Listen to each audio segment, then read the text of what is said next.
In all biological organisms, there's something referred to as the biological imperative. The biological imperative can't be found by biologists. There's no place I say, oh, here it is in the cell. But what it represents is the drive to survive. When we start to feel that our life is threatened, it's not a conscious at first, it's a gut feeling, it's visceral.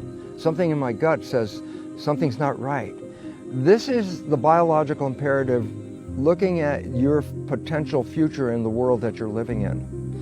And what we really have to recognize is that people are feeling it in their gut. The world is not right. It's not right. And I go, well, this is wonderful because this is a feedback system that's saying the world in which you live is not in harmony with you.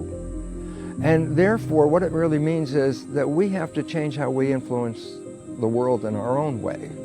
And it says that if we start to change and send out love instead of just receiving fear, that the love we send out has two aspects. Yes, there's an external consequence of love. It influences everyone and everything around me. There's a profoundly different chemistry if I have a thought of love coming into my body, which you can feel. When you're in love, you can feel it. Yes, your cells are bathing in chemistry of love.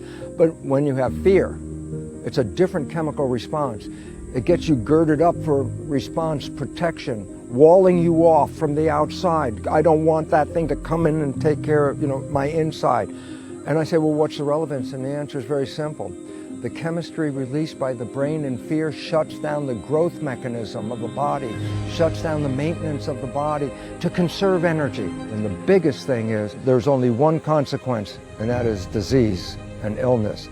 And it turns out 1% of disease on this planet is connected to genetics, and 90% of disease or more is lifestyle and the psychology of love and fear. 90%. And it says, be in love, and your body will be maintained, and your immune system will be at peak performance. Be in fear, and the game is over.